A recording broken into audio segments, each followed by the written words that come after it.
It's 11 o'clock in Denver, Colorado. It's different times in different parts of the world, including our friends in Kenya, who it's in the evening, but they're joining us live. I would like to welcome you to the 14th annual Spring is a Time for Hope brunch. This is our first hybrid event, so we may have some glitches, but we are trying our best to do two things. We're hosting mini brunches in various people's homes. We know we have some here in Kenya. I know some people are meeting in Kenya, and we have some right here where I'm broadcasting upstairs. This is our first hybrid event after all these years. We have more than 125 people that have registered. Most are at home with family and friends, but we're very grateful to have all of you. We do want everyone to be muted during this time, so we can record the event as it goes on, and people will be able to watch it, since a few of our good friends are traveling today to places in Mexico and elsewhere. They can't see it, but they will watch it later. We have this event every year to support the 361 AIDS orphans in Meru, Kenya, that are part of the Kaga Synod of the Methodist Church of Kenya. And we're grateful for the leadership there that supervises and cares for these children. They are truly our partners, and we've come to love not only these children, but their supervisors and others who are involved in the care. The Center for Health and Hope supports and advocates for persons infected and affected by HIV and AIDS around the world through programs of education, prevention, care, and treatment.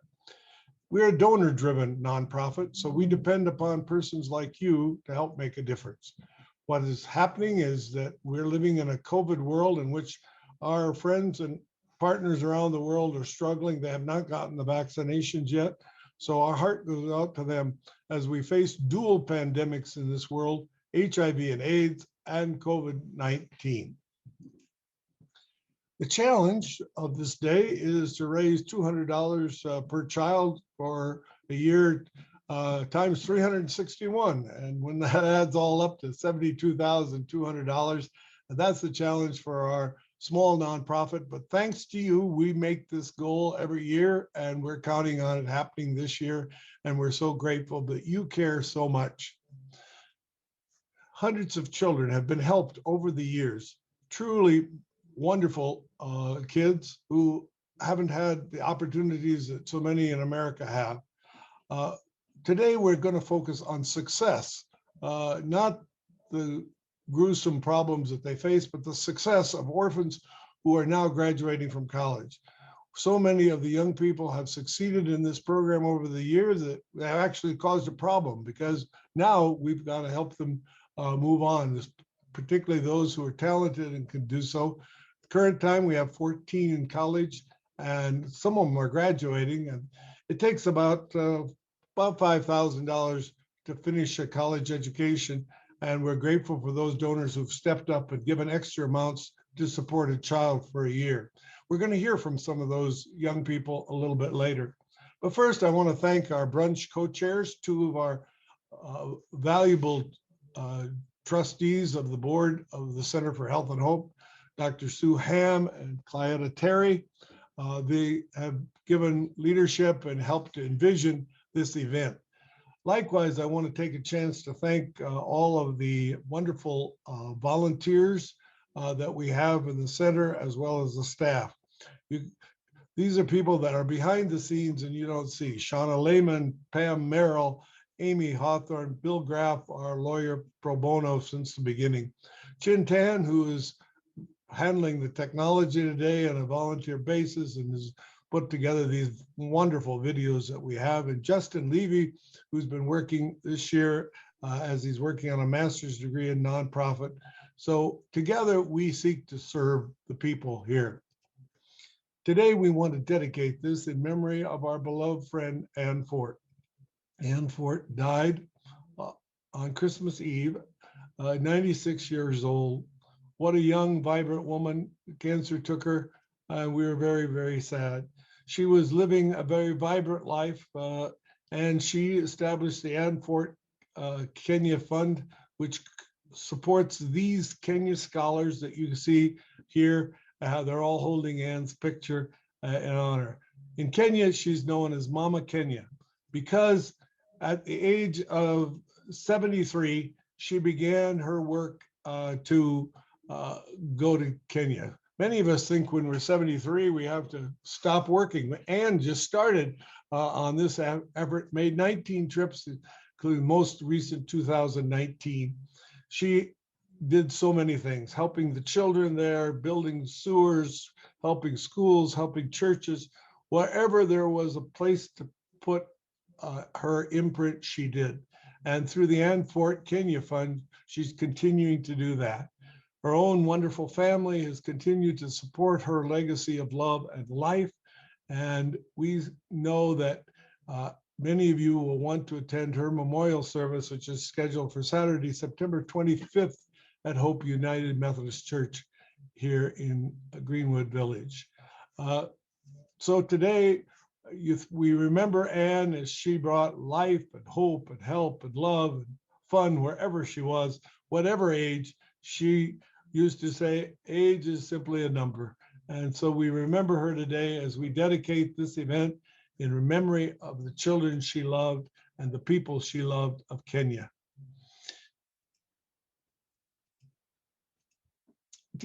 Each of you should have received in the mail or can receive in the mail a copy of this gift that we're presenting from Dr. Marjorie Bays called Super Kids and the Garbage Dump.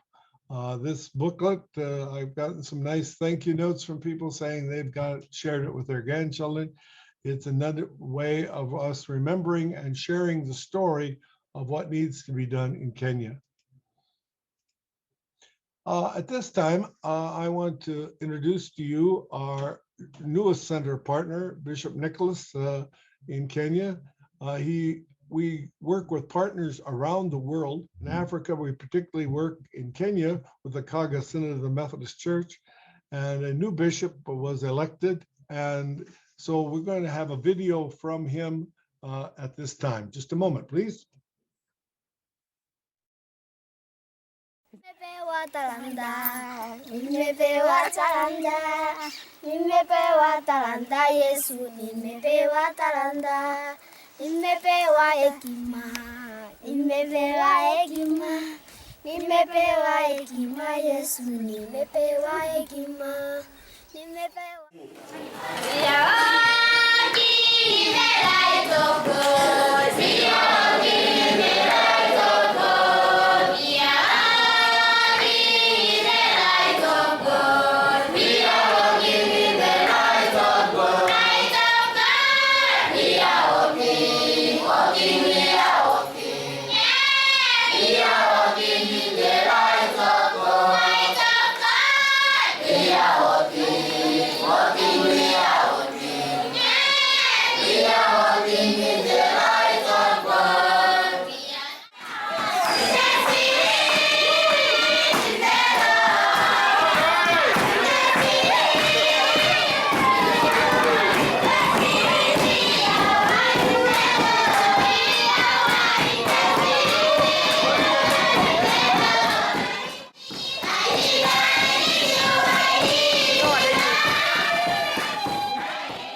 My name is Reverend Nicholas Mutwiri Ntere, the Synod Bishop of MCK Kaga Synod Kenya.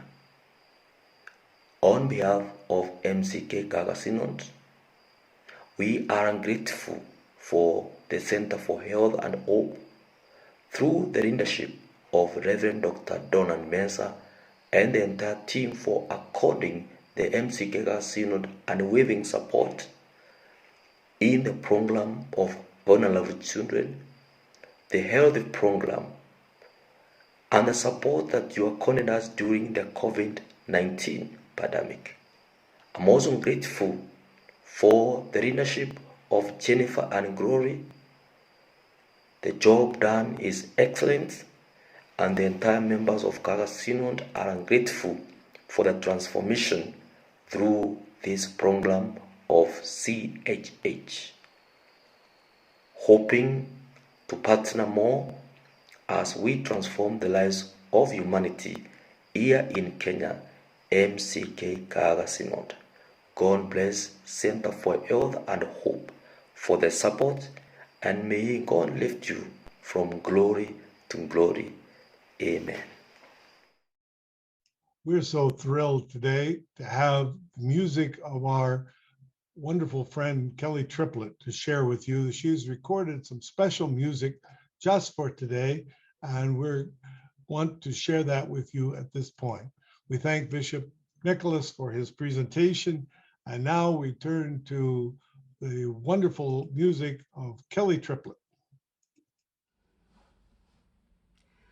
All around us and within us, yet it's only at times we notice it's real as rain, soft as stardust. We know deep down what nobody told us. Can you feel it ever closer? We breathe it in and then we exhale. We touch both sides and now eternal, standing closer to the veil. Now is just a moving image, not a ribbon to start and end. There's a burning, hidden singer who calls and listens and calls again. Can you feel it ever closer? We breathe it in and then we exhale. Touch both sides, now eternal, standing closer to the veil. Centered down and moving outward, sometimes almost too sweet to bear. There are endless ways to reach home. Just keep walking and I'll meet you there.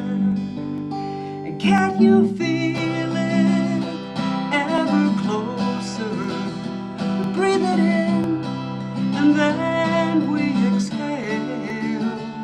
Touch both sides and now eternal, standing closer to the veil.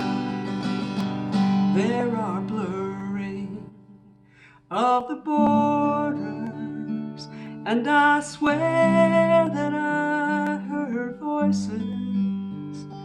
Every act of simple kindness calls the kingdom down and all around us. And can't you feel it ever closer? We breathe it in and then we exhale. We touch both sides and now eternal, standing closer to the veil. Standing closer to the veil. Standing closer to the veil.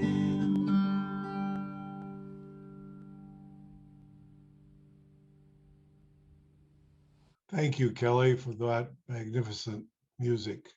You always enrich our lives immensely, and we're so grateful for your friendship and for your sharing so generously of your immense talent. At this time, I have the great privilege and joy of presenting the Center's award of the 2021 Hero of the Year to Chin Kyung Ten. And best of all, Chin is right beside me. So today I get to share this presentation with you, and you will get to hear from Chin directly. I want to present to you a few things about him so you get to know. First of all, he was the unanimous choice of our board of directors as they looked at who should be honored in 2021. A native of Singapore, a resident of Denver, Chin blends two cultures and two countries with his wonderful family in Singapore, as well as his friendships here and relationships in the United States. He bridges many ways these two countries and two cultures, reflecting the best in both.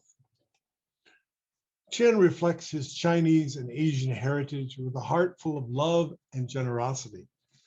His inclusive and compassionate spirit epitomizes the Chinese proverb that we should face our difficulties together. A trouble shared is a trouble halved. He's always reaching out to help others with understanding and with empathy. Throughout his life, he's reached out to people who are marginalized and stigmatized, the young, the old, the sick, the impoverished, the oppressed, the overlooked, LGBTQ persons, and those living with HIV and AIDS. Truly, Chin reflects the highest Christian values, always caring for what Jesus called the least of these. Our board picked Chin because they thought he was truly a bridge builder. Technologically, he has volunteered his tech talents to help the center create videos and Zoom events during the COVID crisis that otherwise we never could have created. He has helped the center reach greater national and international audiences and raise funds for projects and people around the world. He created a YouTube channel. Plus, he's been an inspirational bridge builder, sharing his incredible musical talent for center events and programs around the world. In the United States, Kenya, and India, people have marveled at the beauty of his voice as he has lifted fearful burdens and inspired hope with his music. And wherever he goes, he brings laughter and joy, happiness to everybody, whether it's small children or older people as well. I think he represents Singapore at its very best. The words of the national anthem of Singapore seem to describe Chin. With peace and effort, we move forward together. He summons us to live in peace and cooperation, to achieve happiness. Come, let us unite with a new spirit. That's the way the Singaporeans sing their national anthem, and I think he exemplifies that, epitomizes it in the very best way. Of course, he really always makes our spirits soar with his genuine playfulness as well as his great love of life. He shares his music and life, and these pictures you can see him singing in the Cherry Creek Chorale and at St. Andrew United Methodist Church, being in Kenya as well as among the orphans and the MSM of India.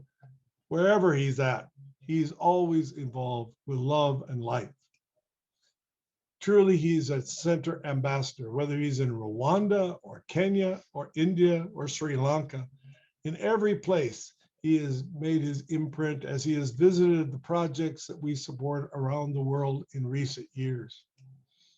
In Amsterdam in 2018 at the International AIDS Conference, he was involved in the conference focused on stigma and discrimination. What do his friends say? Well, Bert Golub, Denver doctor, MD, says Chin's smiling face and always warm and pleasant demeanor pleases everyone he meets. As we've traveled together, his beautiful voice has caused rafters to shiver and shudder around the world. Bonnie Messer says Chin has personally witnessed the center's work around the world and helped the center tell its story through many additional venues. Without him, we could not have had this virtual hybrid lunch today. Claudia Savarstead says Chin's a very generous, creative, imaginative, funny, loving genius who helped the center find its way through the most challenging fundraising environments of the pandemic in 2020, and so doing led us to new thinking and effectiveness to help those marginalized by AIDS. Oh, we love him so much. Admirers from around the world, like Professor N.M. Samuel in India, says all his friends in India love him. He's compassionate and has concern for those excluded from the comforts of life due to illness and misfortune. He's happiest when he observes success in others. God bless you, Chin. And former Bishop of Catherine Matu says, Chin deserves to be honored for his exemplary online services that have enabled the center to continue doing work across the globe. Plus, he sang at dedicating homes for poor people in Kenya, making the events so godly. All Kenyans love his voice. He shows a high level of regard and respect for all. Everybody loves being with Chin, whether it's a nurse and working and living in a hospital for AIDS patients in India, whether it's Bishop of the United States, or whether it's our friends in Calcutta or Pastor Nathan. Wherever Chin is, he brings life and love and hope and happiness. But yes, he is our hero of 2021, but truly, he's a global humanitarian every year. And so at this time, it is my pleasure to present to you, and I hope we can do this live, the award for this year. Here we are, Jen. This is kind of unusual. We're sitting here in my study, and here is the award that we're presenting to you. We'd like to do it before a major audience, but we do have an audience around the world, and we got opportunity to present to you the 2021 Hero of the Year. And plus, we have something my wife Bonnie is about to present to you. Oh my goodness. Some flowers as well. Thank you, dear Bonnie. Oh, Thank you. oh, you're very welcome. We're so proud of you. Thank you. I hear that applause around the world. Jen, what do you have to say?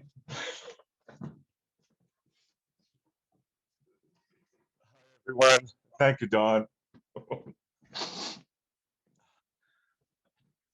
What is the measure of a man? Not in awards, I hope, but in terms of the sacrifices of time, of heart, and of humility. Well, my mama taught me never to do anything with ulterior motives, but to be gracious in all things. So, okay, I accept this thing. I grew up in a country of 5 million people on an island less than twice the size of the city of Denver. Yet I was encouraged from young to act locally, but think globally, to be a citizen of the world. I fed on the staple of Bruce Lee and Rocky Balboa movies and learned to cheer for the underdog, the outcasts of society. And even though I was very much a part of the establishment, I identified with the marginalized and sought to straddle both worlds.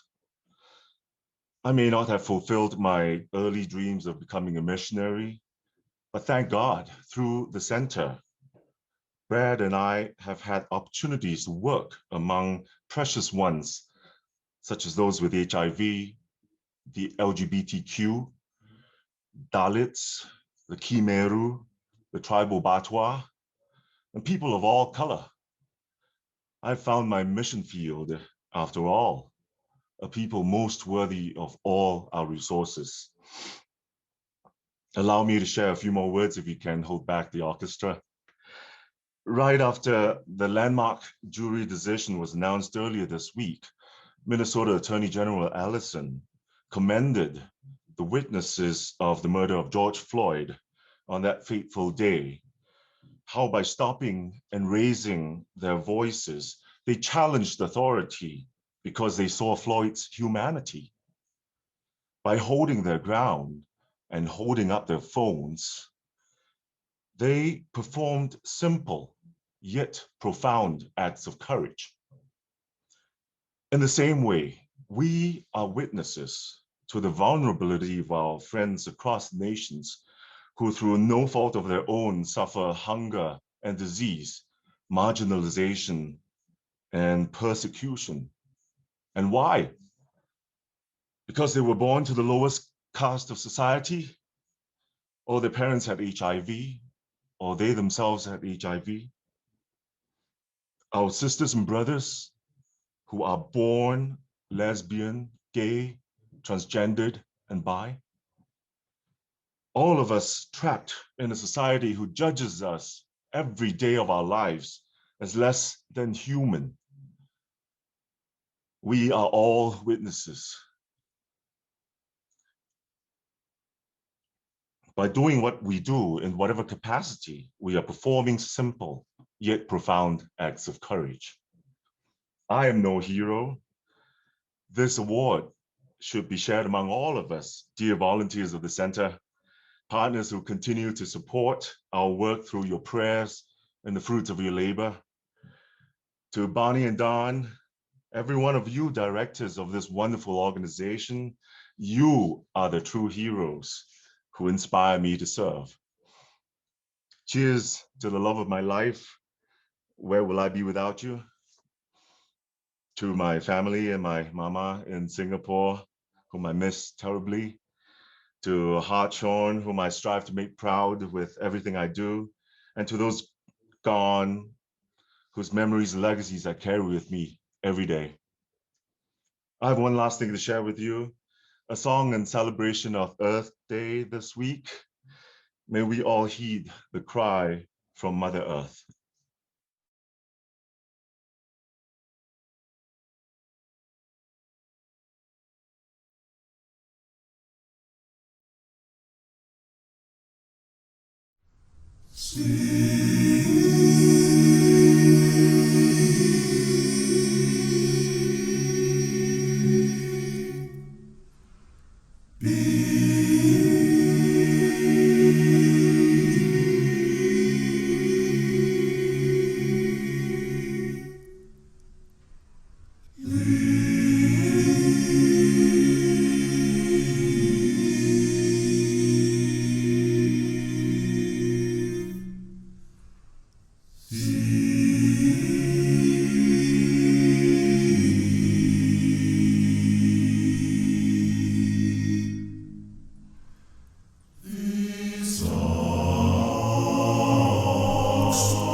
What an emotional experience to hear that beautiful music celebrating Earth Day and reminding us of our link with nature as we reach out to all people on this earth. As we said earlier, we are celebrating today the success of the leadership of the Kaga Synod in Kenya, working in partnership with us, caring for the orphans. Many of the young people there have struggled immensely as they have lost their parents to HIV during this terrible global pandemic.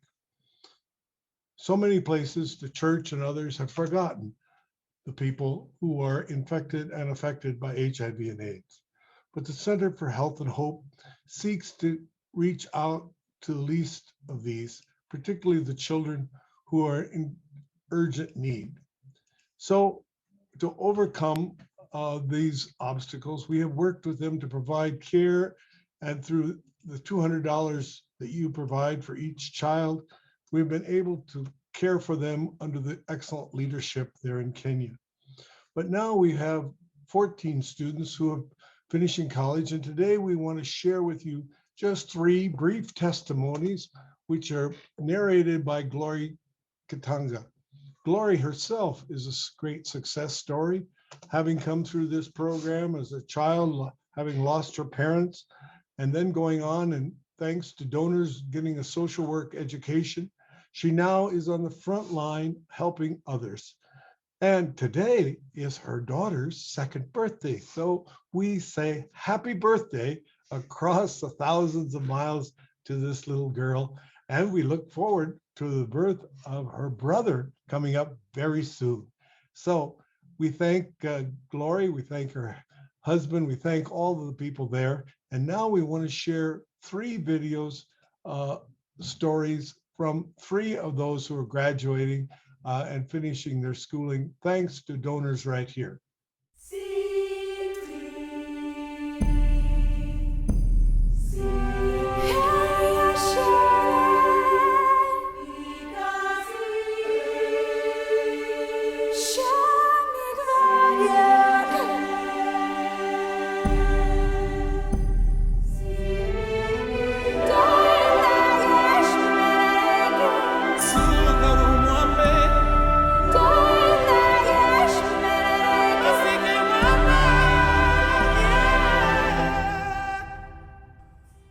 Center for Health and Hope, meet Kelvin Kadhurima from Meru Technical College, who is going to tell us his story from childhood to where he is. Kelvin. Yes. Can you explain to us how you came to meet Center for Health and Hope? Okay. Yes, my name is Kelvin Kadhurima. I school at Meru National Polytechnic. I'm taking a course in electrical and electronics engineering.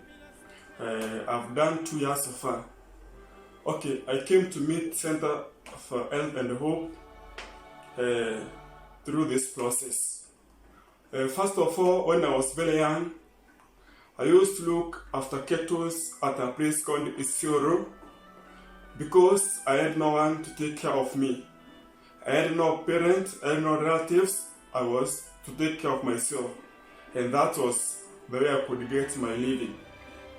I stayed there for some time, but I was being mistreated as a kid. I went to street and my life changed. In the street, the life was also tough, more than even the way I was.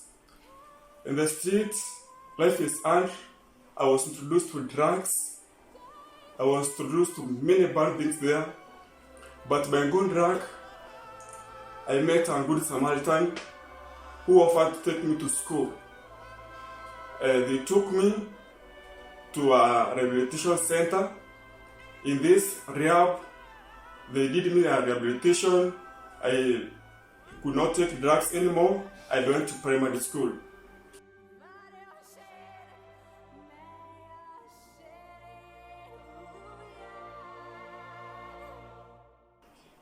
What do you tell other students or post-secondary students that are sponsored by Center for Health and Hope? What I can say is that they should work hard they should know that these people are very loving and kind and appreciate everything that they get from them. So, Susan, I understand that you live with your adopted guardian who is not even related to you. How did she adopt you? She was my primary school teacher, and after I completed the primary school, she noticed that I had no one to take me to the high school. Then she took me in and took me to school. What do you tell her? Just I've no words to tell her, but I'm just so happy that she helped me, and thank you so much to her. I thank God, because if it wasn't your support, I couldn't reach that far.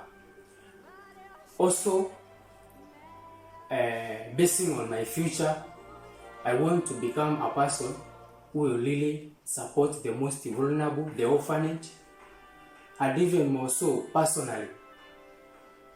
As myself, I want to go and specialize either on pediatrics or reproductive health, because I have a passion to those two courses. I thank you, Center for Health and Hope, and may God bless you wherever you are. You have been supporting me fully, and may God bless your activities, protect you even for this pandemic that is COVID-19, and I know all the activity that you do to support the orphans, the most vulnerable, all over the world, the reward belongs to God. May God bless you so much.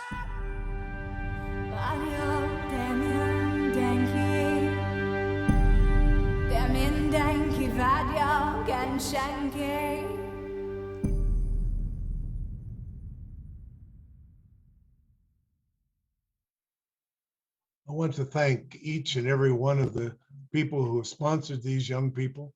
All of you helped sponsor their early years through this program that we have called the Gift of Hope, and the Spring is a Time for Hope event, but also for those who've come forward to help with post-secondary education, because it makes a great difference to the lives of these people. And to celebrate the success of these young people, including Eric, who's just graduated himself, we welcome once again the wonderful Kelly Triplett to sing The Rose Made Famous by Betty Midler.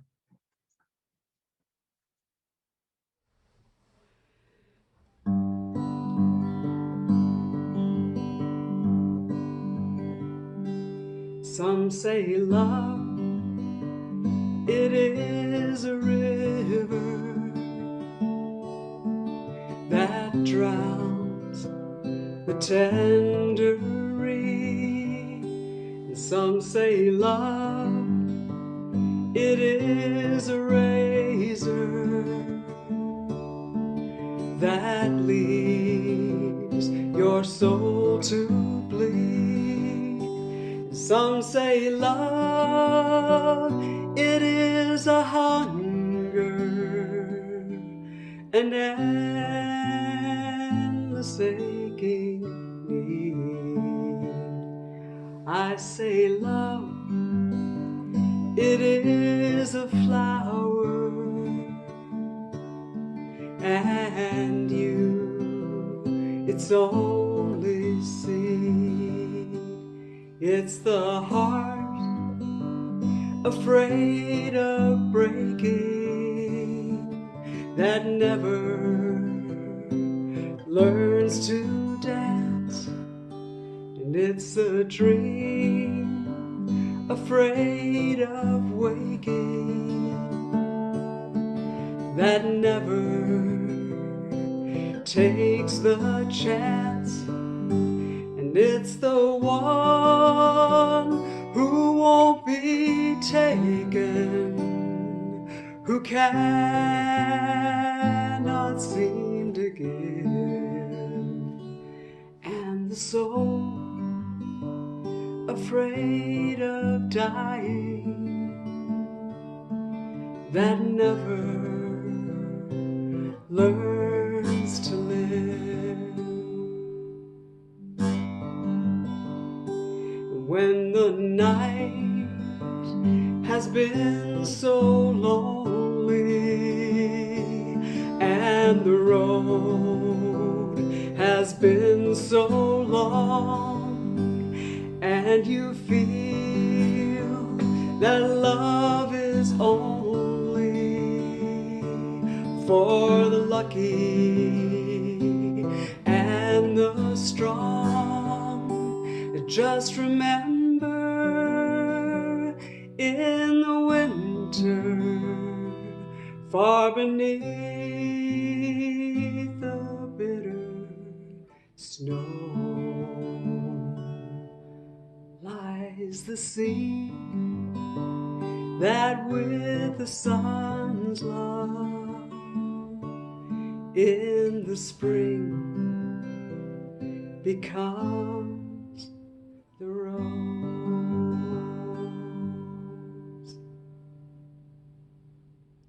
Wow, wow, wow. Doesn't Kelly just lift our spirits and soothe our souls? We are so grateful for her contribution. And we're very grateful for our speaker for this morning, Pastor Nathan Adams of Park Hill United Methodist Church, a young dynamic pastor in our community who's making an enormous difference. Nathan blends a deep commitment to social justice, for racial equality, and for international concern. He has traveled to Kenya and has promoted programs that have raised thousands and thousands of dollars for programs there. Today, I've asked Nathan to speak, and he has chosen as his topic, People Are People Beyond Lines on a Map. Nathan Adams, we welcome you, and we eagerly listen to you for your word.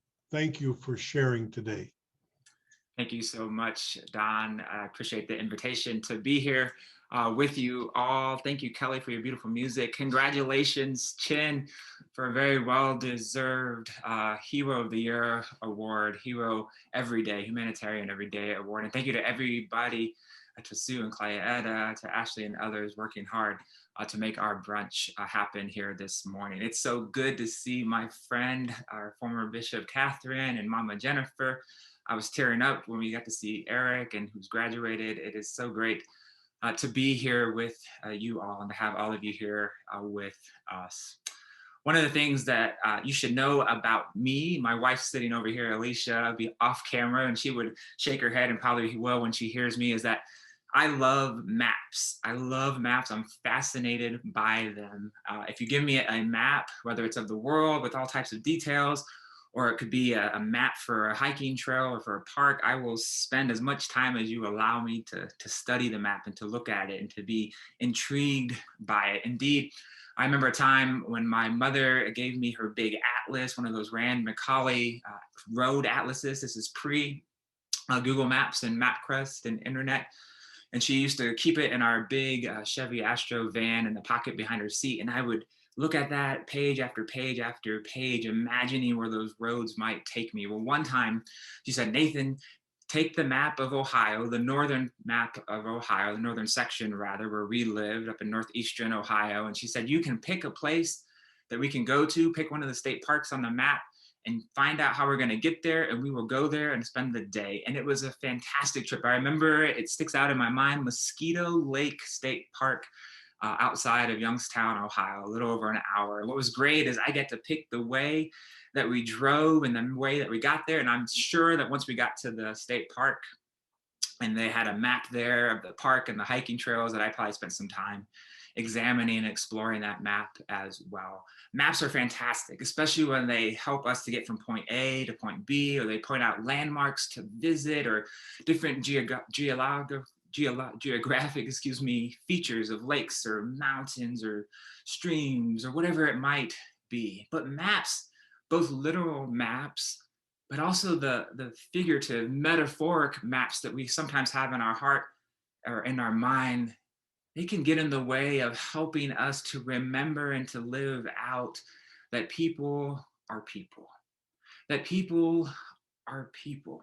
That no matter where any of us have been born, no matter what color our skin might be, what language we speak, no matter if we speak with an accent or we don't, no matter how much education we have or don't, no matter who we've fallen in love with, no matter what our traditions or customs or our belief systems are, that at the end of the day, we're all people. The people are people. And yes, absolutely, our differences, the things that make us unique from one another, they're so important, and we should honor that with one another. But indeed, we're still people. We are people. And indeed, sometimes maps, literally and figuratively, they get in the way of us remembering that. And my experiences, as limited as they might be, and in my travels and getting to meet many of you and many people around the world, I continue to believe and experience that people are people. At the end of the day, most of us want to have the hope that tomorrow, both literally and figuratively, will be better than yesterday. That somehow we might have nutritious food and clean water to drink, a safe place to lay our head at night, a way to earn a living for ourselves or for our family or our loved ones, access to education or to healthcare, the ability to dream and to hope, indeed, that the future might be better than it was yesterday, that we might be able to provide and take care of the folks that are around us and maybe that are around the world as well. I think those kind of sentiments and beliefs are what make us who we are, that make us, that remind us that indeed people are people. But these maps, as much as I love them, they sometimes get in the way. Literally, maps sometimes get in the way of helping us to remember and to live out and to practice in generous ways that people are people. I think of a couple of instances. The church that I help lead as the lead pastor, Park Hill United Methodist Church, has had experiences with maps and how they have gotten in the way of recognizing the humanity, the personhood of one another.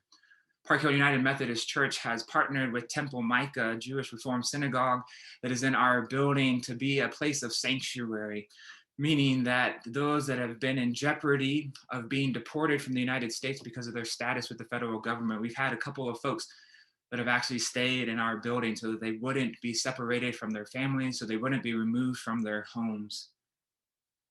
Another way of saying that is that there is a map that says if you were born in this side of a line, this side of the border, you can stay here and move around freely however you want without any fear of being deported or detained or separated from your family. But if you live on this side of the line, of the border, well, then you might live in fear of being deported.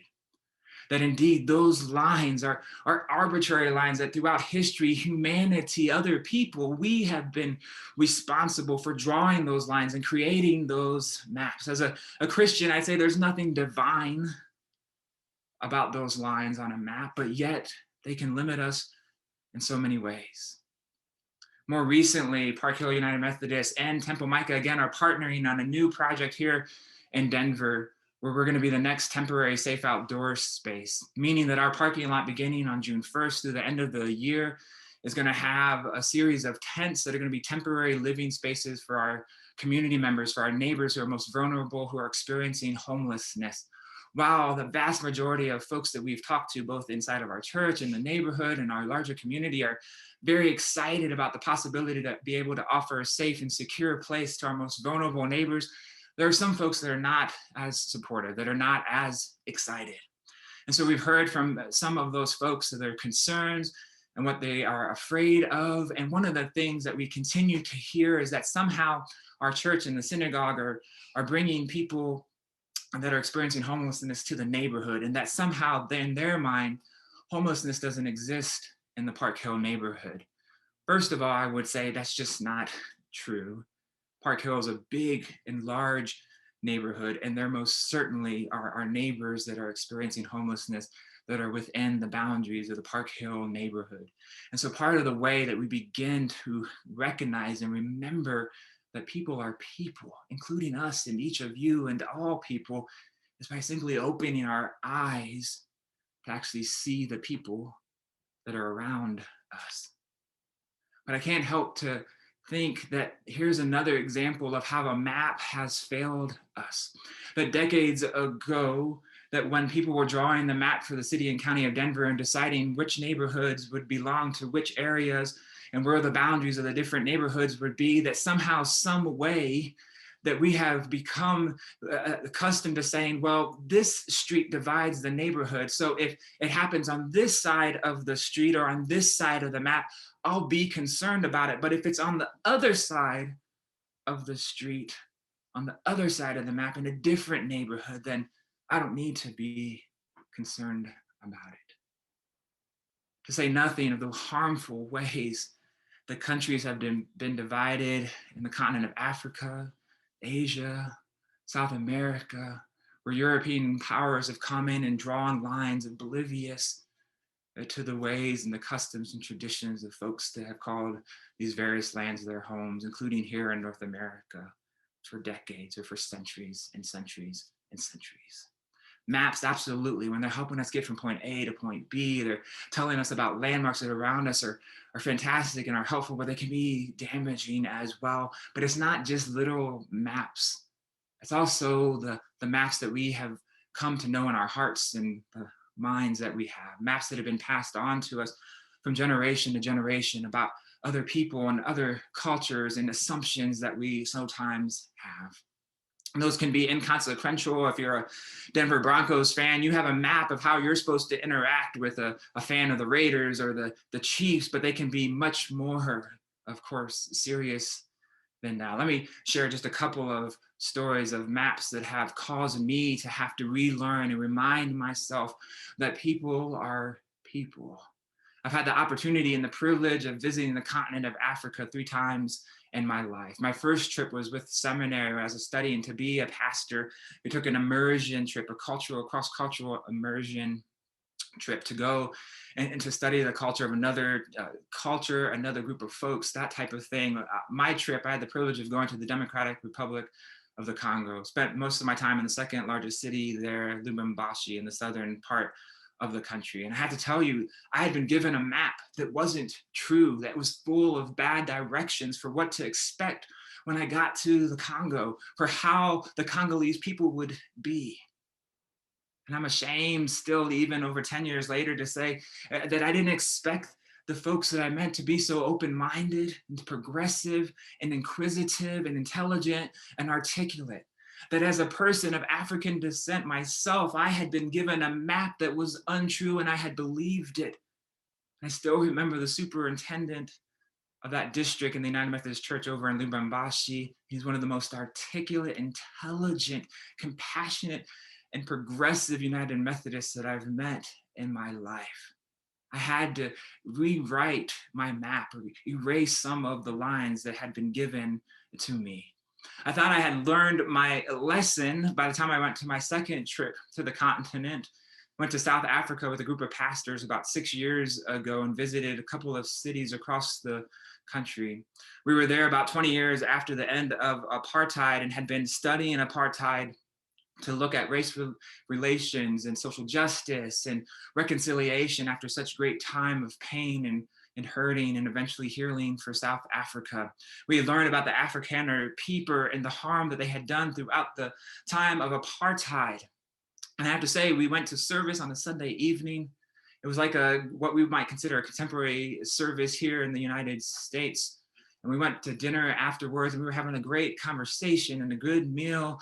And I was having a conversation with a pastor and she was compassionate and grace-filled and on fire for Jesus, we would say. And through that conversation though, she revealed that she was ethnically an Afrikaner. And I had to consciously hide my face from the thoughts that were running through my head. Because the person I was meeting didn't match up with the map that I had taken with me to South Africa. Thank goodness by the time my third trip came around in 2019 to be able to meet several of you and to spend time in Nairobi and Meru and the Kaga Synod, I finally, I think, took to heart and had learned that people are people. And that yes, sometimes we're given maps and they're not helpful. And that's what I would encourage each of us, first of all, is to recognize our own biases and prejudices, our own unhelpful maps, and to be willing to recognize and to name when those maps are getting in the way, to be able to erase some of those lines and to remind ourselves again and again that people are people.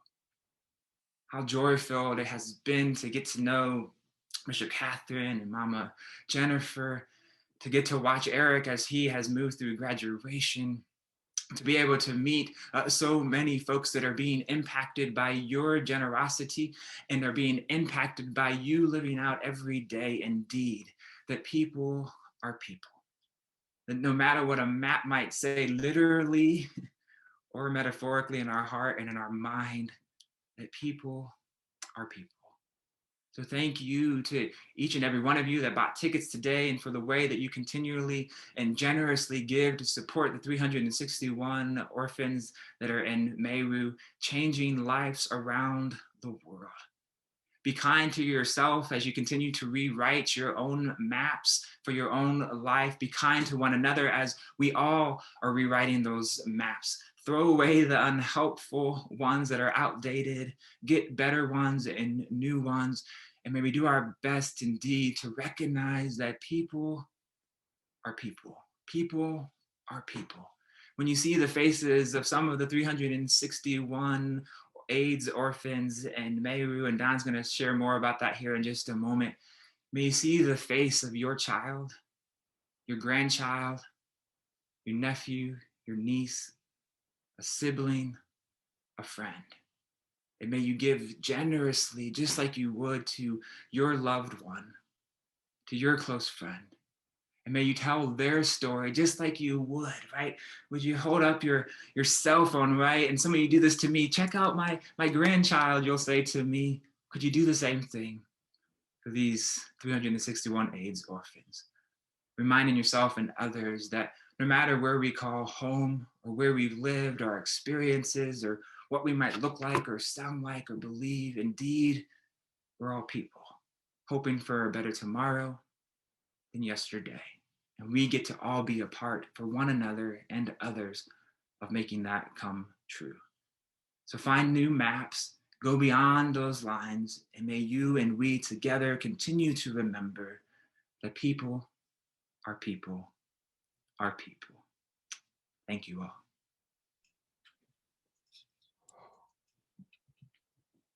Truly, people are people.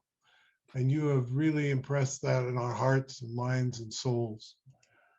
As we link across the world with our friends in Africa, we are reminded that COVID-19 continues to be an enormous challenge, even as they also face the pandemic of HIV and AIDS. My understanding is you can't travel between Nairobi and Meru because of restrictions. We also understand our friends in India are suffering one of the worst catastrophes in their nation's history. So wherever our partners are in the world, they're suffering, and we want to stand in solidarity with them. Particularly, we have our hearts and minds focused on the 361 AIDS orphans, and you have already helped us raise almost $20,000 for the program there. But today, people have stepped forward and offered $6,000 more for a challenge. If in any way you can give extra and share, it would be marvelous indeed. What if we raised 30,000 today and made this really an opportunity to meet that goal of 72,000 this year? You can send your matching gifts to the Center for Health and Hope at 7185 South Niagara Circle in Centennial, Colorado, or you can go to our website, which many of you do, and it's kept up to date at www.centerforhealthandhope.org. There you can use your credit cards, or if you're into texting, we have the texting option. 6,000 is a lot to match, but 2 days ago, we didn't have any of that 6,000. So I'm confident that people as generous as you and the friends that you make contact, or your churches or other community groups, will match that, if not today, in the next couple of days. So I thank you very much. I thank each of the participants who shared, for Nathan's inspiring message, for Kelly's magnificent singing, for Chin's technological skills, as well as his magnificent voice. We dedicate all of this in memory of Ann Fort, and we give thanks to all the volunteers, all the members of our board, all of our partners in Kenya and around the world. God bless you, and may we stick together during this crisis of COVID-19 until once again we can be reunited. So we can come to Kenya and you can come here. So we can travel once again as one village, as one community, as one people under God. Thank you for your generosity. Thank you for your gifts. Thank you for your love and compassion. And thank you for our prayers for our people suffering everywhere. Thank you for joining us today. God bless you.